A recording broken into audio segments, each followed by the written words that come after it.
Okay, welcome to the morning briefing, Sunday, August 19th, 2018. My name is Vernon Eli, the Planning Section Chief for the morning briefing, and we'd like to go over the objectives again for the new folks. We've got a few new ones. A lot of you older folks have been here, and if you're TNFS, been here again and again. So we'll do this.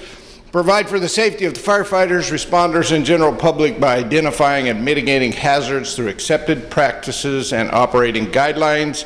Protect life and property by pre-positioning resources and utilizing local resources in direct attack through safe firefighting tactics, keeping losses of property as minimal as possible. Assure that the strategy and tactics are based on current and predicted weather, fire behavior, and any hazards are clearly communicated throughout the incident.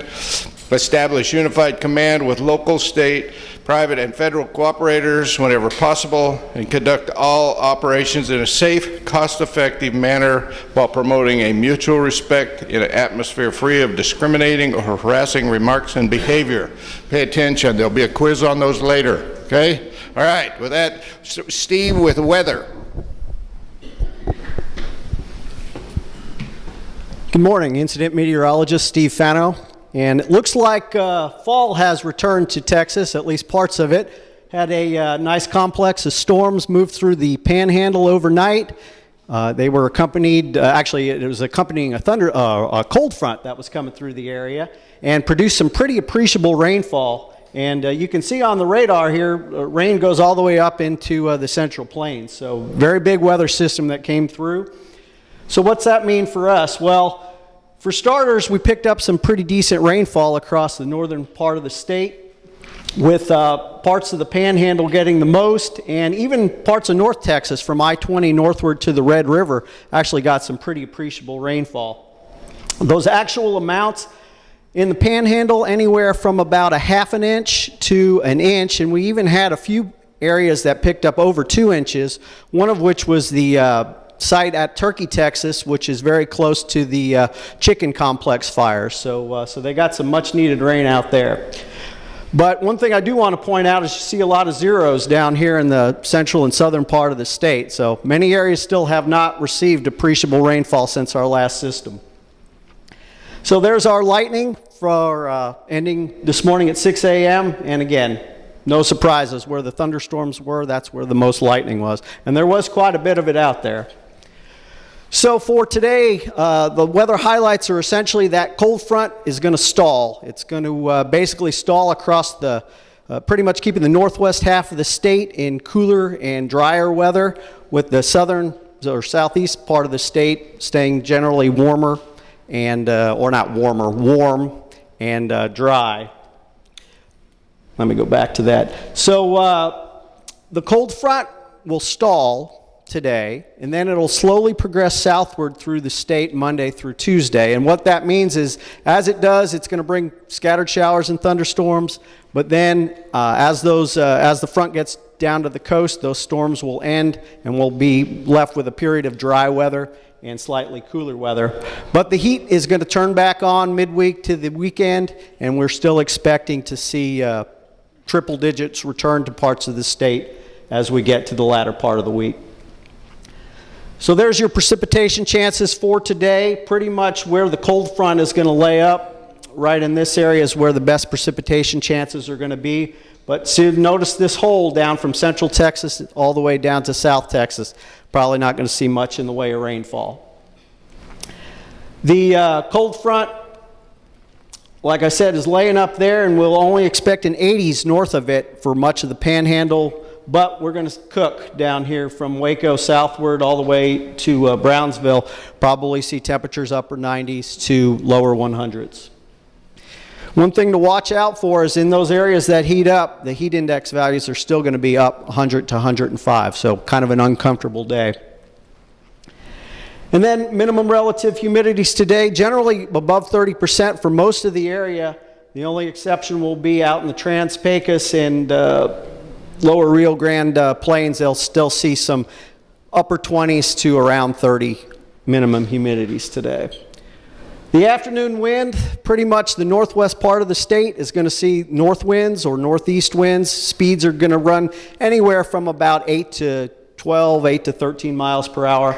But the southern part of the state, 10 to 15 with gusts to 25. So still some breezy conditions out there.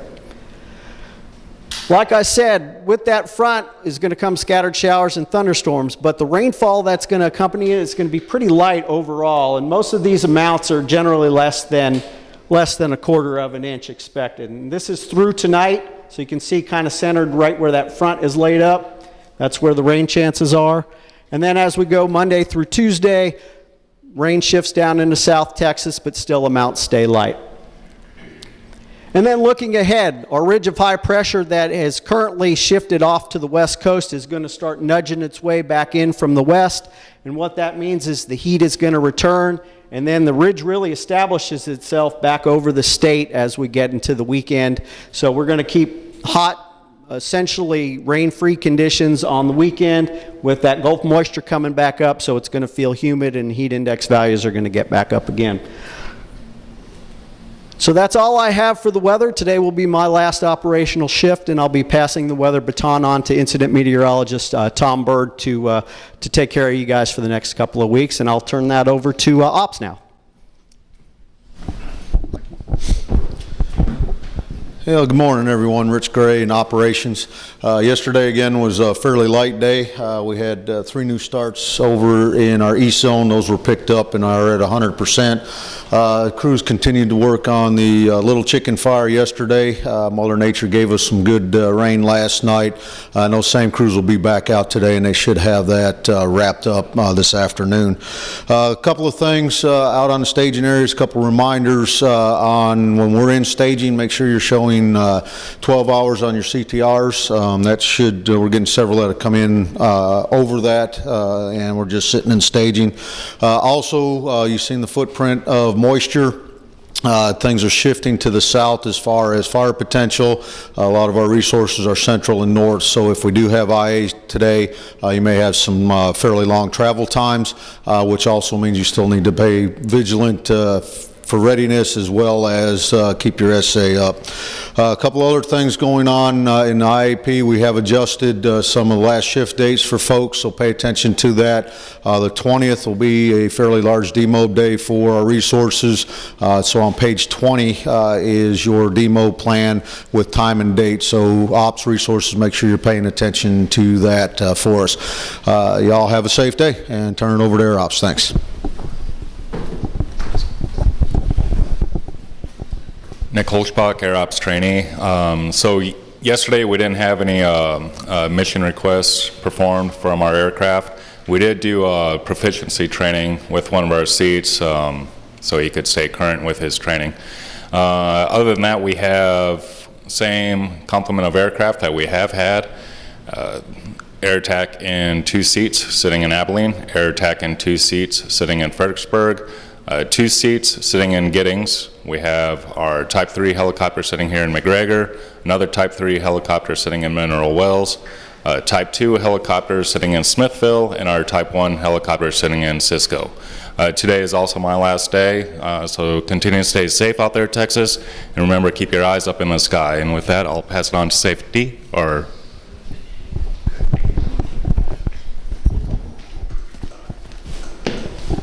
Good morning, Mickey Button, safety here. You've heard the IMET this morning was talking about the thunderstorms and things in the northern part. So let's just have a watch out for that. You know, you got wind shifts up there. We got that crew still on the chicken complex up there.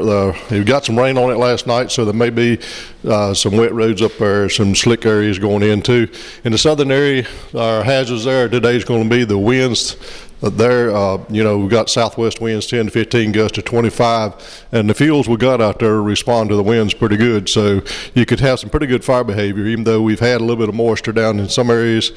So just be careful out there. We haven't run down there. Would like to mind the crews. I was talking about the fire behavior and everything moving south. You know, if we get down and close to the border, make sure you get a briefing on the hazards from your task force leader and safety officer on the hazards around the border down there that you'll run into on that. Also, just remember the temperature is going to be 105 or better today with the heat index, so that means let's stay hydrated, let's drink plenty of water, let's watch out after each other. That's the best thing to do. We had a little incident yesterday where that kind of happened, and there was one of the employees was watching after another, and it was taken care of. That's the way it should work. And if somebody sees something going on and it's you, don't get upset because they looked after you. Just be thankful that somebody is looking after you out there on the fire line out there. Today's a transition day, and tomorrow will be a transition day, so there'll be a lot of traveling going on. Make sure there's no confusion. Get your briefings when you get to the new areas that you go to. And then another thing too is school starts in some of the areas that hasn't had school. Some of them started last week, some of them started this week. So let's be careful out there. We go through the school zone, let's slow down, let's watch for children on the road, watch for stop school buses out there. Any questions, Stacey? Thank you.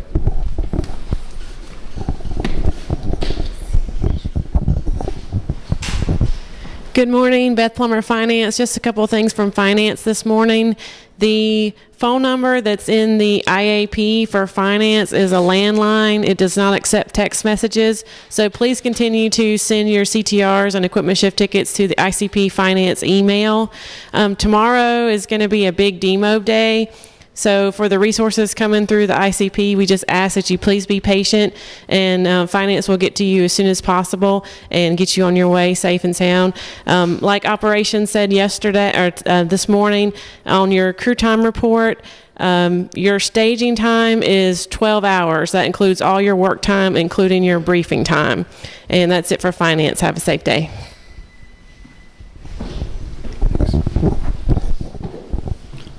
Well, good morning, Les Rogers. I want to reemphasize what everybody's already talked about. We talked about transition. We're transitioning from different parts of the state to other parts of the state where the fuels are becoming more receptive to a fire environment, and others where we've got some rain and a little bit of green up, we're transitioning out of those, and then we're also transitioning down to the right size of what we need for the risk right now. So that means a lot of transitions. That's a watch out situation, so just keep that in mind.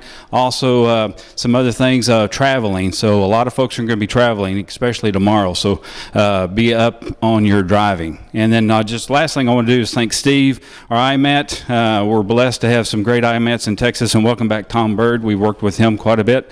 And of course Nick with AirOps. So we'll be transitioning back to the EOC with George back there. So thanks, Nick, or like we like to call you, Nate, and we appreciate you guys being here. And as Rich said, up here where we got all the rain up around Turkey in the chicken complex, he said they had a foul of a night. So with that, y'all just have a good day. Thanks.